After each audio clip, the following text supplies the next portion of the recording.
কাল রাত থেকেই টানা বৃষ্টি। এদিকে তের বাবার ওষুধও শেষ। বাড়িতে কোনো ছেলে নেই, বাবা মা আর তে, এই তো ছোট পরিবার। জানালাগুলো ঝড়ের হাওয়ায় ঢোল খাচ্ছে এদিক সেদিক। ছুটে গিয়ে জানালাগুলো লাগালাতেই বাতাসের কারণে দুর্গন্ধ তাড়ানোর উপায় নেই।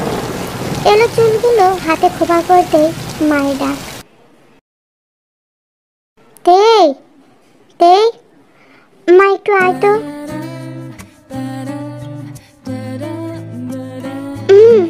বলো মা। মা এসেছিস?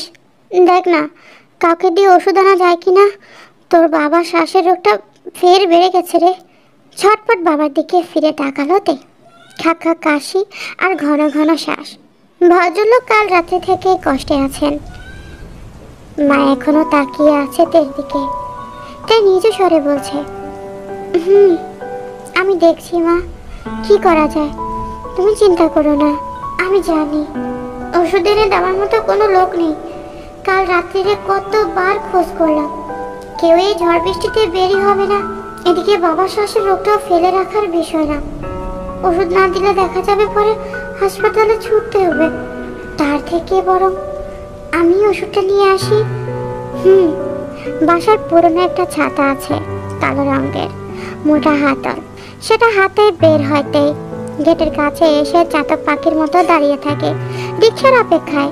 দুপুর পেরিয়ে বিকেল নামে, তবে রিক্সা তো বহু দূর, একটা কাকও এলো না। এদিকে বৃষ্টির কারণে দাঁড়িয়ে থাকা মুশকিল। তেই দম ফেললো। হেঁটে হেঁটে কয়েক পা এগোতেই জড়ো হাওয়া এসে ভিজিয়ে দিল ওকে। মন খারাপ হলো তের, তবু পিছু হাঁটে না। শশা গতিতে কানের কাছে ঘেঁষে চলে যাচ্ছে বৃষ্টির ফোঁটাগুলো। কখনো বা ছুঁয়ে যাচ্ছে শরীর। মিহি এক শিরশির অনুভূতি পুরো জমিয়ে দিল তেইকে। শীত এসে গেল শরীরে, এখনো কত দূর যাওয়া বাকি।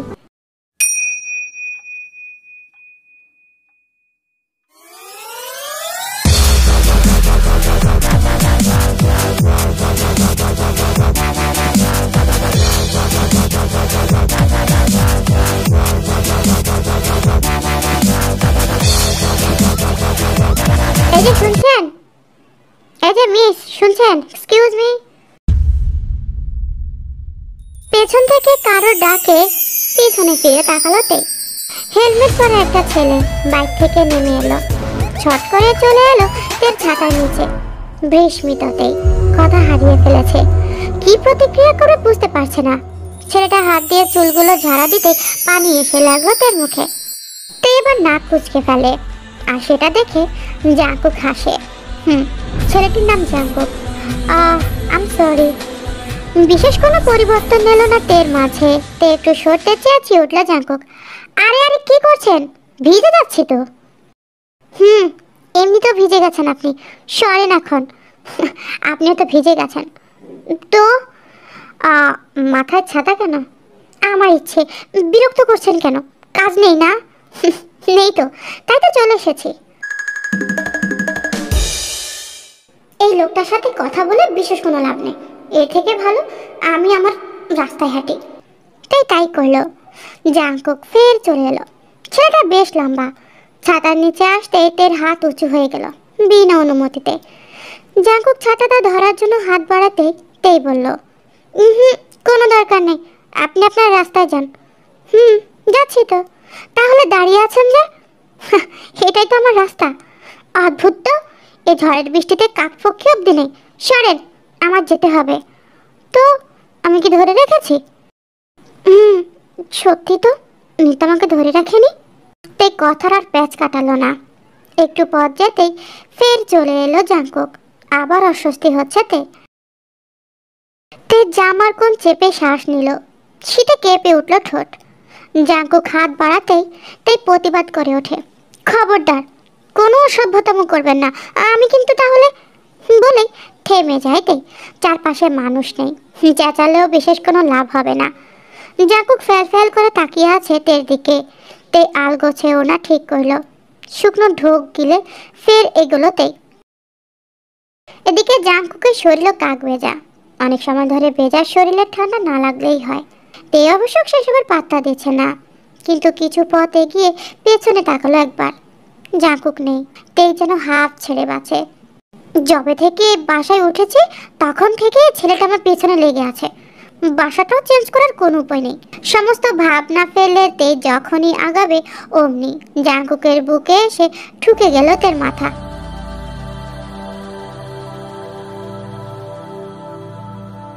আশ্চর্য!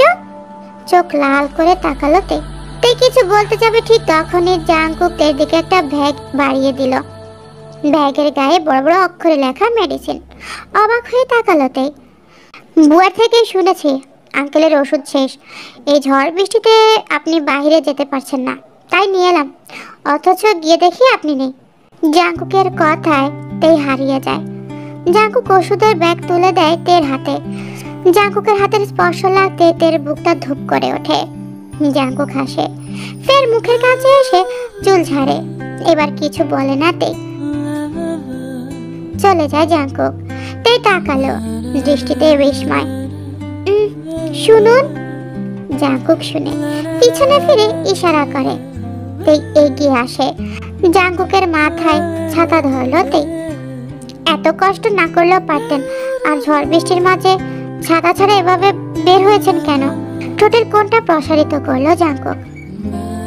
তের কণ্ঠে অভিমান আর জাঙ্কুকের হৃদয়ে ঝড়। ছাতা নিয়ে বের হলে তো আপনি নিজে নিয়ে আসতেন না, আর না এভাবে প্রশ্ন করতেন। কি করতেন কি? রক্তিম হয়ে এলো তের মুখ। দু চোখ ঈষৎ বন্ধ করে ফেলে। থ্যাঙ্কস। শুকনো কথায় চিড়ে ভিজবে না মিস। প্রশ্ন নিয়ে তাকাতে জাঙ্কুক ফের বলল, বাসায় যাব। আপনার বাসায় যাব, না হলে তো এতটা পথ আমাকে ভিজে যেতে হবে। ছাতা নিয়ে যান। ভালোই মতলব এঁটেছেন।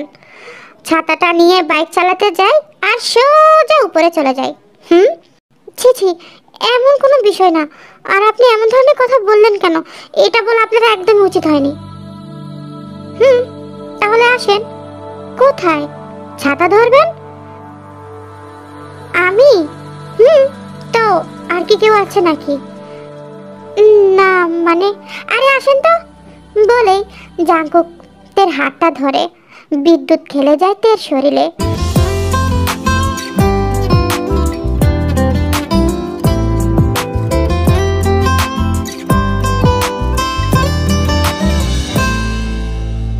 বাইক চালাতেই তের হাত অনায়াসে ছুঁয়ে যায় জাঙ্কুকের কাঁধ। গতি কমায় জাঙ্কুক। অভ্যাস নেই? তাহলে একটু চেপে বসেন। ভয় নেই, অসুখ হবে না। মাথা নুয়ে এলো তের। লজ্জায় লাল হয়ে যাওয়া গালটা স্পষ্ট দেখতে পেল জাঙ্কুক। বাইকের মিররে ফুটে উঠেছে তের মুখখানা। আহা, এ কি মায়া! জাঙ্কুক দেখলো তে পুরো ভিজে গেছে। গায়ে লেপ্টে আছে জামা, তাতেই ফুটে উঠেছে তের মসৃণ পেটের একাংশ। ছটপট দৃষ্টি ছড়ালো জাঙ্কুক। বাইকে উঠতেই তে বলল, বাসায় আসেন। অন্য একদিন। সৌজন্যতার হাসি হাসেতেই জাঙ্কুকের ফোন বাজে। জাঙ্কুকের বন্ধু জানায় বিশেষ কোনো দরকারে সে বেরিয়েছে। বাসার চাবি নিয়ে এসেছে ভুল করে, ফিরতে নাকি রাত হবে। এটা শুনে ফোন রেখে দিল জাঙ্কুক। তাই বলল, কোনো সমস্যা? না তেমন কিছু না। আসলে আমার একটা বন্ধু, আমি যার সাথে থাকি, ও বেরিয়েছে আর ভুল করে বাসার চাবিটাও নিয়ে গেছে। এই ঝড় বৃষ্টিতে যাবেন কোথায় তাহলে? আসেন আমার সাথে। না আসলে, আরে আপনি আসেন তো। তের কণ্ঠে কোথাও একটা অধিকার ফুটে ওঠে। জাঙ্কুকের চিত্তে প্রেম এসে স্পর্শ করলো। তের মাঝে হঠাৎ এর মন বদল আসাটা জাঙ্কুককে অবাকই করে। নাকি এমনই ছিল তেই, শুধু দেখতে পায়নি জাঙ্কুক, কিংবা দেখায়নি তেই। বাবার ঘরে ওষুধ দিয়ে এলো তেই। মা আগে থেকে চিনে জাঙ্কুককে, পাশের বাসাতেই থাকে। বড় ভালো ছেলে। মাঝে সাঝে বাজার পৌঁছে দেয় তাদের ঘরে। তেই ছট করে জামা বদলে চা বানালো। কিন্তু জাঙ্কুকের শরীর এখনো ভেজা। তের মা সেটা লক্ষ্য করে জাঙ্কুককে বলল, বাবা, আসলে তের ভাইয়ের জামা আছে, তোমার মতোই লম্বা চড়া আমার ছেলে, ছেলেটা তো এলো না এত বছরেও। দাঁড়াও, আমি ওর একটা জামা নিয়ে আসি, তুমি সেটা বদলে নাও। তের মা জামা দিতেই তে তোয়ালে এনে দিল।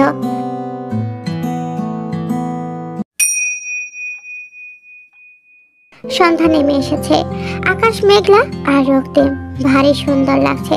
বৃষ্টি কমেছে কিছুটা। সন্ধ্যার পরে পরিবেশ ভীষণ প্রিয়তে বড় জানালাটা মেলে দিতেই পশ্চিমের আকাশের সৌন্দর্য দেখতে পেলতেই অজান্তে ঠোঁটের কোণে নেমে এলো হাসি। জামা বদলে এসেছে জাঙ্কুক, মাথার চুল মুছতে মুছতে দেখতে পেল তে দাঁড়িয়ে আছে।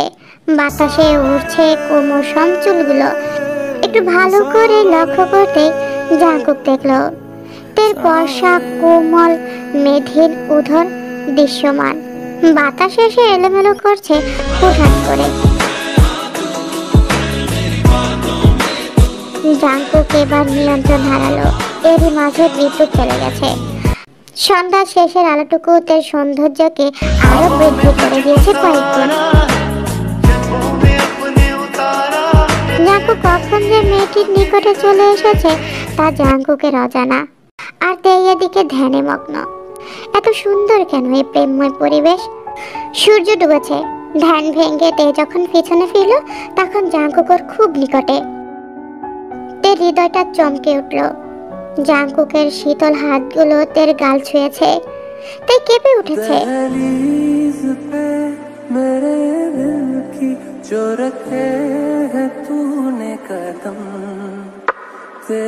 জাঙ্কুক আর একটু কাছে আসতেই তে বাধা দেয়। ধ্যান ফিরল জাঙ্কুকের। লজ্জা নিচু হয়ে গেছে তের মাথা। চলে যেতে নিলে ফের ধরে ফেলল জাঙ্কুক তের হাতটা। তে তড়িঘড়ি করে বলল, চাপ বসিয়েছিলাম, খেয়াল নেই। হাত আগলা করতেই ঝড়ের গতিতে চলে গেল তে।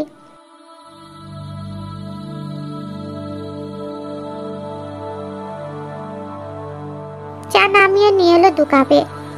জাঙ্কুকের হাতে 1 কাপ চা দিয়ে মোম জ্বালালো। যে আলোয় ফের মুগ্ধ হলো জাঙ্কুক। চায়ের কাপে চুমুক দিয়ে ব্রু কুঁচকে ফেললো ছেলেটা। খিলখিল করে হেসে উঠলতেই যে হাসি থমকে দেয় জাঙ্কুককে। এই হাসিতে ডুবেছিল জাঙ্কুক। আরো একবার মেয়েটি জাঙ্কুকের মন চুরি করলো। তেতো চা অনায়াসে পান করে নেয় জাঙ্কুক। তে জাঙ্কুকের দিকে অন্য একটা কাপ এগিয়ে দিয়ে বলল, পাগল হলেন আপনি? আমি তো মজা করে তেতো চা দিয়েছি আর আপনি সেটাই খেয়ে নিলেন।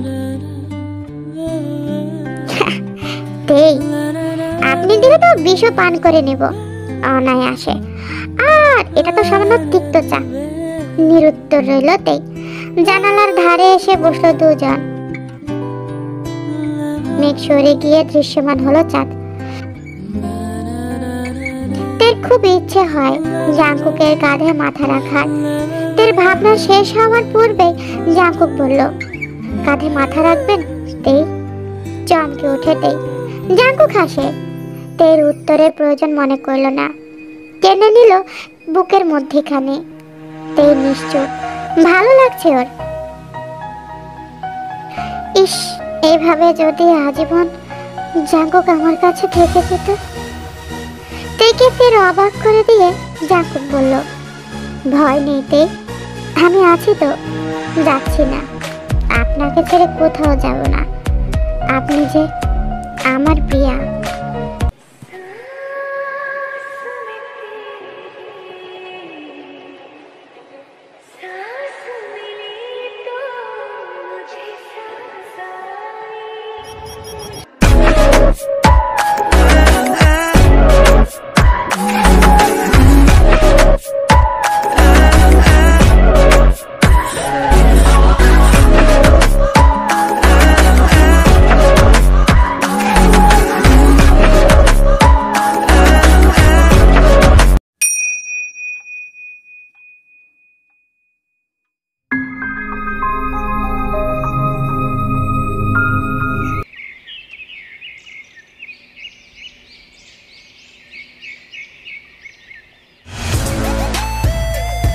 সুদর্শন এক সাইকিয়াট্রিস্টের সামনে বসে আছে তে।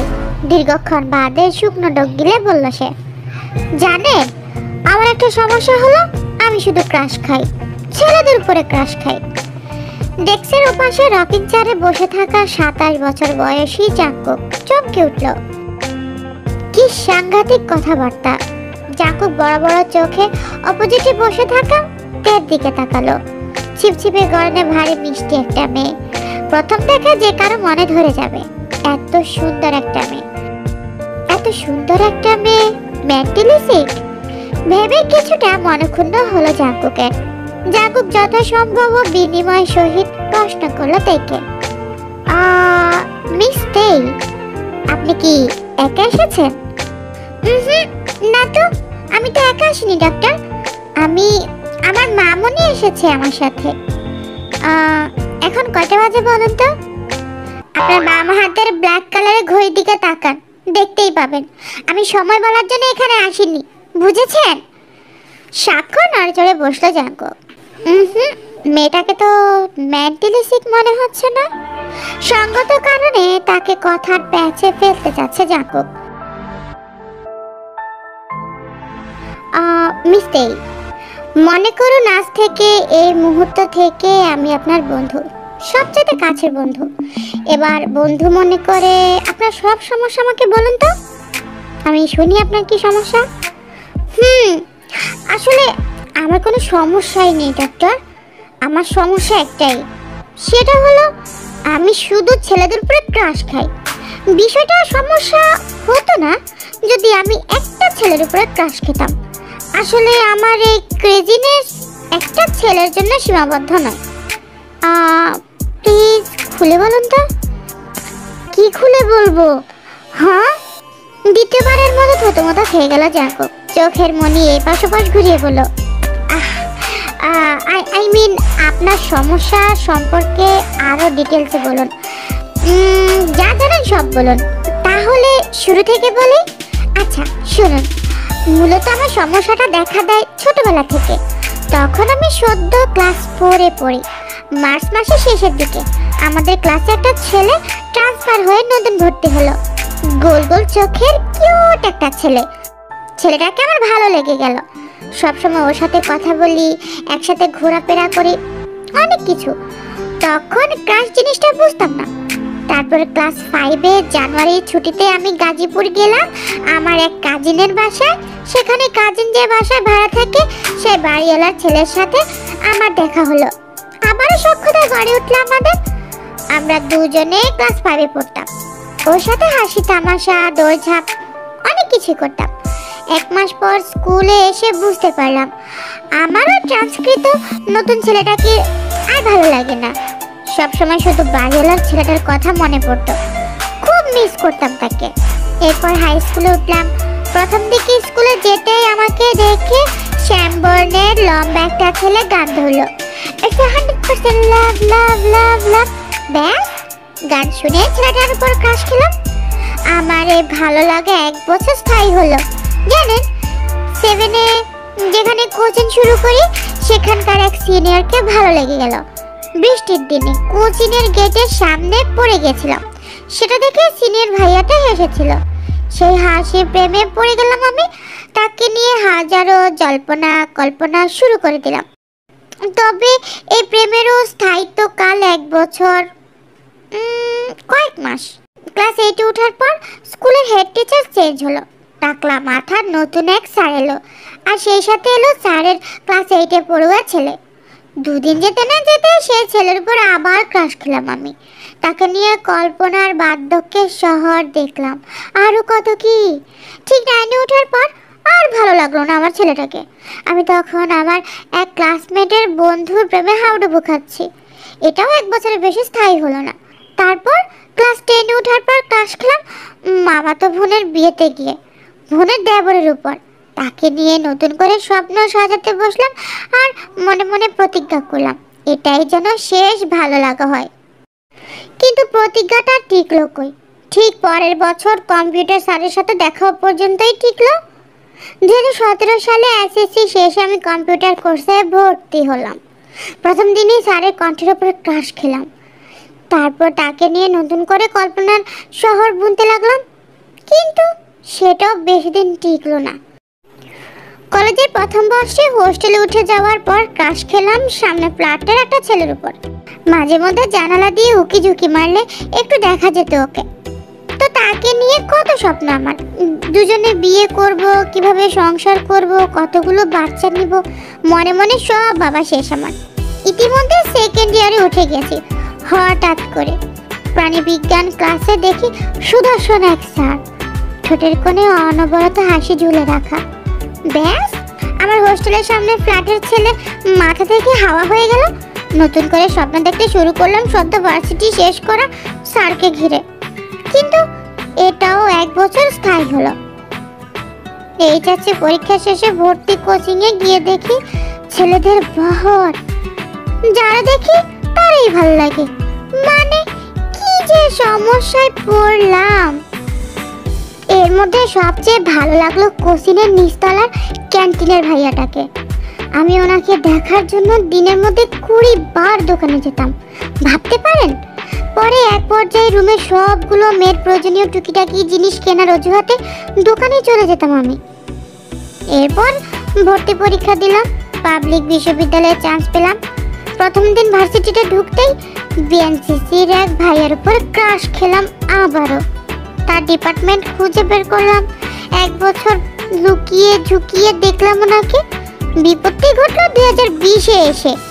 তখন আবার নতুন করে আমার ডিপার্টমেন্টের সিআরকে ভালো লেগে গেল। যেন তেন ভালো লাগা নয়, দিন রাত তার কথা ভাবি। তাকে নিয়ে কল্পনায় হেঁটে হেঁটে সমস্ত পৃথিবী ঘোরা শেষ আমার। কিন্তু 2020-এর শেষের দিকে এসে বুঝতে পারি আমার আর সিআরকে তেমন মনে ধরছে না। ইতিমধ্যে আমি গবেষণা করে বুঝতে পেরেছি যে আমার এই ভালো লাগার সময়সীমা 1 বছরের উপরে যায় না। প্রতি বছর আমার কাউরে না কাউরে ভালো লাগবেই। এবার বুদ্ধি করে 2021 সালে আমি সম্পূর্ণ বাইরে বের হওয়া বন্ধ করে দিয়েছি। সোশ্যাল মিডিয়া, আত্মীয়র বাড়ি সব থেকে নিজেকে দূরে রাখলাম। মোট কথা 2021-এ আমি ক্রাশ খাওয়ার ভয়ে একটা ছেলের মুখও দর্শন করিনি। বুঝতে পেরেছেন আমার সমস্যাটা কি? আমি ভয়ানক চিন্তায় আছি। আমি সুস্থ না, আমি নিজেকে ঘরবন্দি করেছি বলে বাবা মা খুবই চিন্তিত। জোর করেই আপনার কাছে নিয়ে এসেছে। সারাটা পথ আমি গাড়িতে চোখ বন্ধ করে থেকেছি, যাতে আমি কারো উপরে আবার ক্রাশ না খাই, ওই ক্রাশ খাওয়ার ভয়ে আর কি। তের কথা শুনে জাঙ্কুক কমাইত। তার এতগুলো দিনের অভিজ্ঞতায় এই প্রথম এত অদ্ভুত রোগের নাম শুনল, প্রতি বছর বছর ক্রাশ খাওয়ার রোগ। জাঙ্কুক চেয়ার থেকে উঠে গিয়ে গ্লাসে পানি ঢেলে খেলো। আরেক গ্লাস পানি এনে তেইকে বাড়িয়ে দিল। তেই বিনা বাক্যে ডক ডক করে পানি সম্পূর্ণ খেয়ে গ্লাসটা খালি করলো। গ্লাসটা ডেস্কের উপর নামিয়ে রেখে ক্লান্ত চোখে তেই জাঙ্কুকের দিকে তাকালো। চোখে চোখ পড়তে দ্রুত অন্যদিকে তাকালো জাঙ্কুক। কথা গুছিয়ে নেওয়ার চেষ্টা করলো। কি চিকিৎসা দেব আমি এই মেয়ের? জাঙ্কুক কোনো রকমে বলল, তো যাদের নিয়ে আপনার এই অনুভূতি তাদের কখনো জানিয়েছেন? না মানে আপনার যে আপনি যে তাদের উপরে ক্রাশ খান, বছর বছর ওদের সাথে ঘোরাফেরা করেন, কল্পনাতে বাচ্চা কয়টা হবে সেটা নিয়ে কল্পনা করেন, সংসার করছেন, এই সব কিছু ওনারা জানে আপনার এই ক্রাশ খাওয়ার ব্যাপারটা? না তো, সবগুলো একতরফা ছিল। 2-1টা মিউচুয়াল ছিল, কিন্তু তাদের ভালোবাসা বা ভালো লাগার কথা বলার আগেই আমি অন্য একজনের উপর ক্রাশ খেয়েছি। তাহলে বলবো কিভাবে? ভারী অদ্ভুত। হঠাৎ করে তেই ভেউ ভেউ করে কান্না করা শুরু করে দিল। জাঙ্কুক ব্যস্ত হয়ে চিন্তিত মুখে তেইকে জিজ্ঞেস করলো, আরে আরে মিস তেই, আরে মিস তেই কান্না করছেন কেন? কি হলো আবার?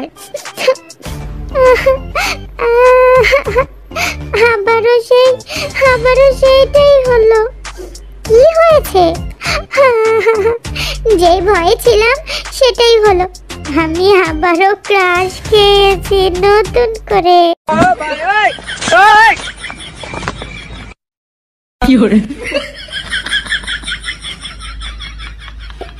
নতুন করে আবার 2025 সালে ক্রাশ খেলাম। ক্রাশ? সে কি? কিন্তু আপনি তো বলেন 2021 সালে কোনো সুদর্শন ছেলেকে আপনি দেখেননি। 2021 গেল, 22 গেল, 23 গেল, এখন 2025। আর এখন তো এখানে আশেপাশে কোনো ছেলেও নেই। আমার চেম্বারে আসার পথে চোখ বন্ধ করে এসেছেন, তাহলে এখন নতুন করে ক্রাশ খেলেন কার উপরে? সেটাই তো, আমি আপনার উপরে ক্রাশ খেয়েছি Jungkook. No no no no. হ্যাঁ, আমি আপনার উপরে ক্রাশ খেয়েছি ডাক্তার জাঙ্কুক। এই মুহূর্তে আমার মনে হচ্ছে আপনাকে পাশে না পেলে আমি দম বন্ধ হয়ে মারা যাব। আপনার ওই ঘন চুলে হাত বুলিয়ে দিতে না পারলে আমার জীবনটাই অসম্পূর্ণ থেকে যাবে। ঠিক এই মুহূর্তে মনে হচ্ছে আপনাকে নিয়ে আমি বার্ধক্যের শহর দেখতে চাই। तू समझा? हाँ। नहीं, तू समझा नहीं। জাঙ্কুক তের কথা শুনে কথার খই হারিয়ে ফেলেছে। মনে হচ্ছে নিজেই মানসিক রোগী হয়ে গেছে এখন।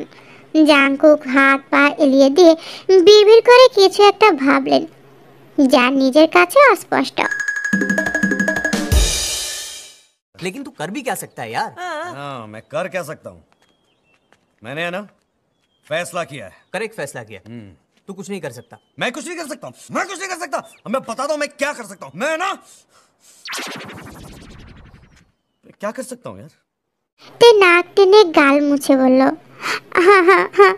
আমি কিন্তু আমি জানি আমার ফিলিংস 1 বছরের জন্য। এই 1 বছর পরে আবার আপনাকে রেখে অন্য একজনের উপর ক্রাশ খাবো।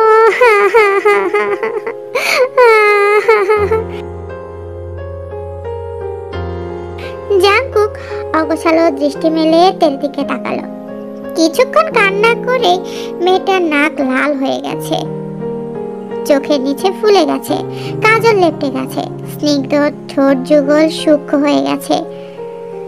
জাঙ্কুক কেমন যেন ঘোরের মধ্যে চলে গেল। মেয়েটার ক্রাশ খাওয়ার রোগ কি তাহলে আমার মধ্যে স্থানান্তর হলো? ও গড! জাঙ্কুকের চাহনিরত অবস্থায় তেই ভেজা চোখে দৃষ্টি মেলে চোখে চোখ রাখলো। সঙ্গে সঙ্গে জাঙ্কুকের বুকে কয়েকটা হার্টবিট মিস হলো। জাঙ্কুক তাড়াতাড়ি করে তের হাত চেপে ধরলো। তেই, তোমার এই রোগের একমাত্র চিকিৎসা হলো ঠিক এই মুহূর্তে তুমি যার উপরে ক্রাশ খেয়েছ তাকে বিয়ে করা। বিয়ে না করা পর্যন্ত তোমার এই রোগ সারবে না। চলো 2-1 দিনের মধ্যে বিয়ে করবো দুজনে। কি বলো? হ্যাঁ সত্যি সত্যি আপনি আমাকে বিয়ে করবেন? তাহলে অবশেষে আমার ক্রাশ খাওয়ার রোগটাও সেরে যাবে তাহলে। হ্যাঁ, জাঙ্কুক আর তের বিয়ের বহু বছর হয়ে গেছে, 2টি ছেলে সন্তান হয়েছে। তারা একত্রে হাতে হাত রেখে 33টা বসন্ত পার করেছে। তের ক্রাশ খাওয়ার রোগটা বিয়ের পরপরই সেরে গেছে, তবে একেবারে নির্মূল হয়নি। তবে সে এখনো একটা মানুষের উপরে 1000 বার ক্রাশ খায়, তার ভালোবাসার উপর, তার স্বামীর উপর। গল্পটা কেমন হয়েছে অবশ্যই আমাকে কমেন্টস করে জানাবা তোমরা। এমন ক্রাশ খাওয়ার রোগ তোমাদের কার কার ভিতরে আছে সেটা অবশ্যই আমাকে কমেন্টস করে জানাবা। আমরা সবাই একজনের উপরে ক্রাশ না 7 জনের উপরে ক্রাশ খেয়ে বসে আছি। তাহলে রোগটা শুধু তের একার না, রোগটা আমাদের সকল আর্মিদের। কি বলো তোমরা? ভালো থেকো সবাই, আল্লাহ হাফেজ।